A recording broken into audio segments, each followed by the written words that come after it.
What's up YouTube, Coin Flip back, and today we have another submission back from ANACS. So we're going to get this thing opened up. I have it out of the initial packaging just so sometimes we fight that getting it open. But anyway, we have it all ready to go. Paperwork is right here. We're going to get this put away, get this opened up, and see what we have inside.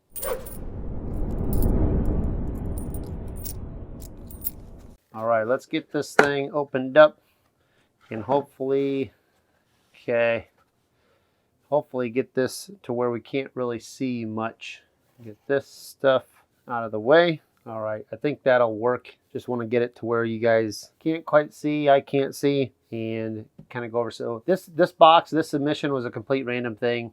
Basically try to gather some coins. I think some that we found coin roll hunting, a couple of my son's coins again, and some other stuff I just wanted to send in and kind of see what it got, so to speak. So as you've seen on my other ANACS unboxing videos in the past, they offer a 10 coin show special. There are a few small restrictions on that. It used to be 10 coins for $130 plus shipping. It's now $140 for 2024, so not a bad price overall. Shipping obviously will depend. I believe they're based out of Colorado, so depending on how close you are to Colorado but I think it's kind of a flat shipping depending on value. Anyway, I think I had all of these coins valued at less than $1,000, so let's go through them one at a time and see how well we did. All right, we're going to start this off at the front. I believe the last couple are my son's, so we'll start with what I have in the front.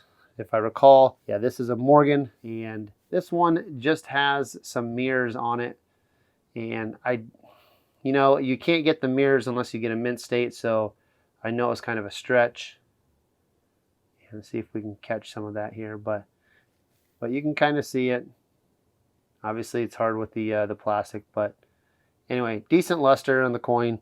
The back is much better than the front, but anyway, this was like a last minute pull. I wanted to see where this fell in line. I was in the high AU, if I recall, or mid to high AU. Anyway, this one got AU 50. It's a 79S. Probably should have mentioned that, but 79S Morgan, still a fun coin and not really worth much after grading.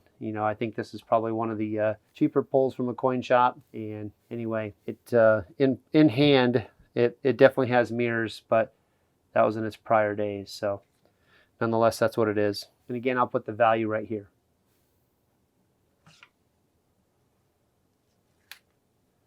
This one was a coin shop pickup. I will be the first to admit I am not a Buffalo expert by any stretch of the word, but this one had some cool toning, and I thought overall it had some really good detail. Definitely hoping for a mint state grade and try to catch some of these details on the Buffalo here. Overall, lots of luster on the coin. I was hoping for a mint state grade, but again, I'm no expert. But overall, pretty good detail. Basically had some flat spots right here that I was concerned about. I didn't know if that was a strike quality issue, but AU 53, so not quite as good as what I had hoped on this one. Overall, still a nice coin, but didn't reach the mint state grade.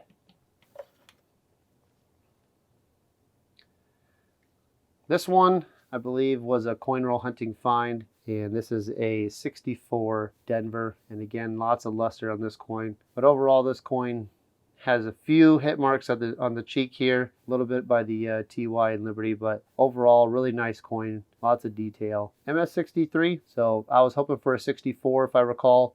Didn't quite make that either, but overall, really nice coin, and crazy you can find these mint state coins in a bankroll today. Crazy you can still find some of that stuff. All right, this one was a unique piece. This actually came out of the video that was in a coin box, and I made a video on it, kind of all the coins. I think there was over 100 or more coins in that whole box and lot. And if I recall, this was in that one.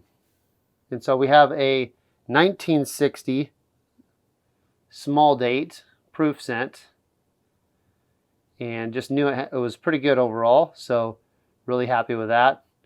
And obviously you can see here it does have a little bit of cameo both front and rear, so I was hoping for that as well. And so I had bought that whole box and collection, if you will, for I think $85 roughly. So all of those coins were basically less than $1 on average. So pretty cool there. 1960 small date proof, 66, and we got the cameo. So because of the cameo, because of a decent proof grade, pretty decent price, up here. But pretty happy, and just goes to show you, if you do a little bit of digging, sometimes we can get lucky. All right, next coin. This coin, I believe I did a separate video on. These were a full roll of 43S war nickels, and this actually, you can see it here just to the right from the Monticello all the way up to the rim, has a die crack. A majority of them do have this die crack in that roll, so that makes it pretty unique. Obviously you can see pretty high luster, and with that being said, we were going for some full steps attribution. You don't have to submit a separate variety or attribution to get full steps, but 1943S, and again, full luster, not a lot of hits in the field. This probably is one of the better ones from the roll, so once you get into the 67 and 68 range, they get pretty high, so we wanted to see where this one falls in that line with it being one of the better ones. MS66, and I've never seen 5.5 steps.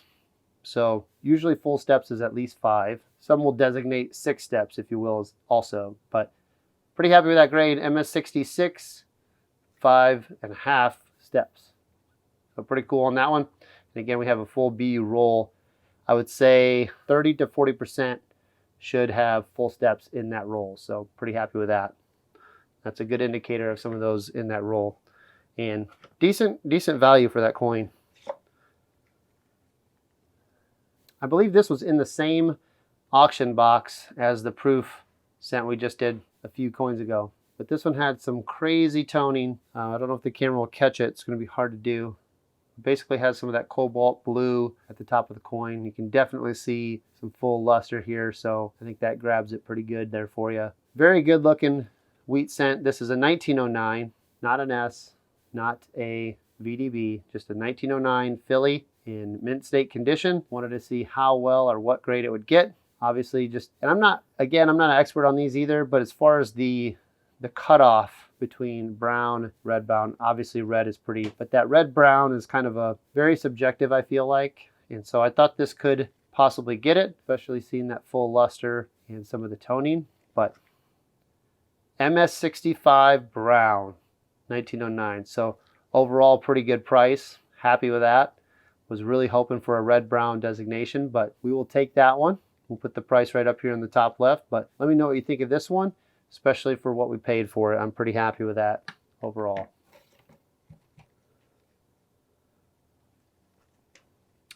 This one is a 1905 Indian,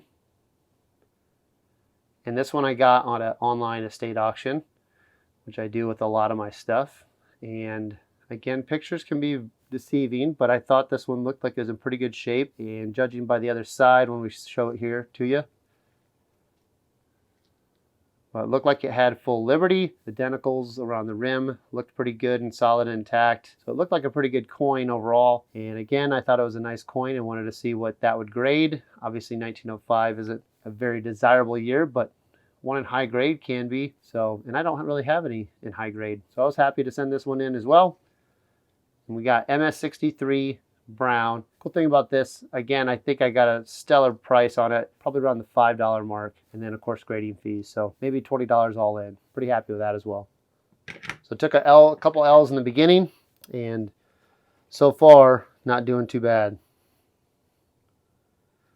This one I've had for quite a while. This is an 1874 Indian head cent, a little dark in color. And when I was talking with the gentleman I was doing the submission with, he thought that this would get a pretty decent grade and straight grade. And when I had bought this coin, I had bought it as an XF, and so basically just going off those values. And you can see this thing just came out of the box. That's one thing about ANACS I don't like, is like sometimes you have these scuffs and things that are like internal. But back to the coin, I was concerned about getting a details grade just because of the color, and as you can see, the coin isn't straight in the holder either. But we got extra fine 40 and details corroded, so didn't want to get the details grade, but it does have the details of an XF40, which is what I think I paid $40 or so for this coin probably a year or two ago,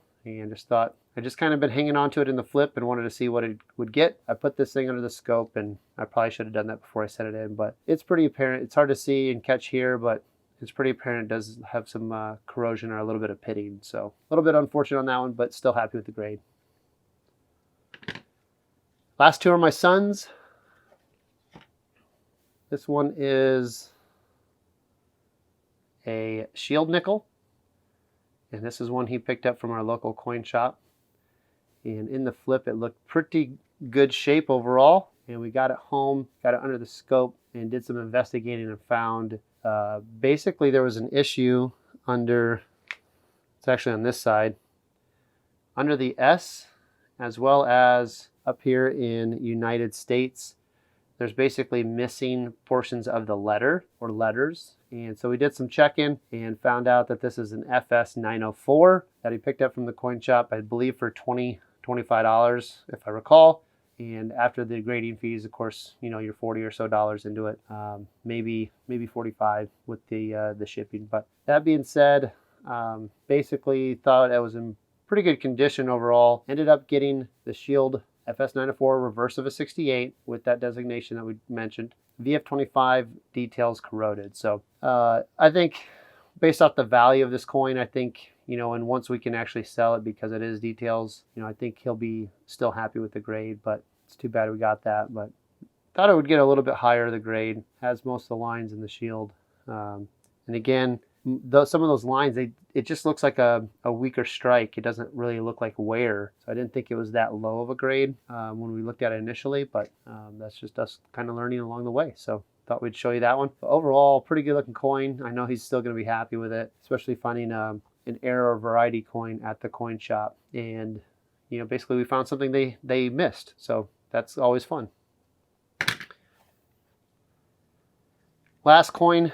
This is a coin that I purchased at an estate auction when I purchased some other CC Morgans. That's a whole nother story that maybe someday I'll make a video and put it together for you. But basically I purchased a good amount of CC Morgans and other Morgans at, again, another estate auction. Actually went to their viewing, if you will, to make sure that, because I have been burnt on Morgans before being fake and that sort of thing, these had the authentic look. After talking with the auctioneer, it was a pretty wealthy gentleman who ran insurance and banks in that local area. So drove up there, took a look at these coins, and there was a lot of CCs in this estate auction. So ended up purchasing quite a few. It was near my son's birthday in regards to time, so he's always wanted a CC Morgan, and I was able to get this one for a pretty good price overall. There was actually two of them that are similar. One was a 91, one's a 1890, excuse me. And I gave him his pick of which one he wanted of the two, and he chose the 1891.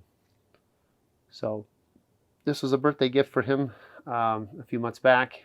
Finally decided to send it in for grading, and we thought this was in the fine 12, possibly VG10 range. There is a few details up here that we try to look at to kind of associate that grade around the Liberty or this area, if you will. And ultimately we thought it was a F12, and so we were pretty happy to send that in because we thought we would do pretty well on the grade. And he ended up getting a fine 15, and he was ecstatic about that. So that value up here, again, we're using PCGS values just because that's the easiest to find and reference. But that being said, this is always fun to do. Doesn't mean those are going to sell for that kind of price, but this is why we do it. This is fun. Again, ANACS has such a great deal on their coin show specials, but it's just something that we enjoy doing. And you know, you do live and learn, and thankfully ANACS is a little bit cheaper, but still reputable in my opinion, to where we can do this, especially when I do it with my son. Basically just send in stuff that either we've had or we just got and we want to send in and see how well we did. But overall, pretty happy with the grades. Like I said, we took a couple L's on some of them. Wanted maybe 1 or 2 grades higher on that. I didn't think it would get a 65, but obviously always hopeful. I did think this was going to get better than an AU 53. I was really in the 58 to low mid state on that coin. But again, these are just very tough for me to grade. This is the typical throw it, see what sticks kind of thing. And I had all these other coins selected, and some of the other stuff I have not submitted yet that I want to do are higher end. So I ended up just like, hey, this isn't bad. I'm pretty sure I picked this up technically in the Colben at my local coin shop for like $24. So again, I was like, let's just see what this thing gets. And it's just kind of funny because it's came from a coal bin and still a pretty decent coin that they're selling for, at the time, 24 bucks. They're probably 26 now if I had to take a guess with silver prices. But and then just some other pickups. So anyway, hope you guys enjoy this video. I am trying to get more out. It's super busy for me this time of year, so appreciate you guys' patience. Always appreciate you guys watching. Hope you liked this one. If you did, consider hitting that thumbs up for me. As always, have a great one. Coin Flip out.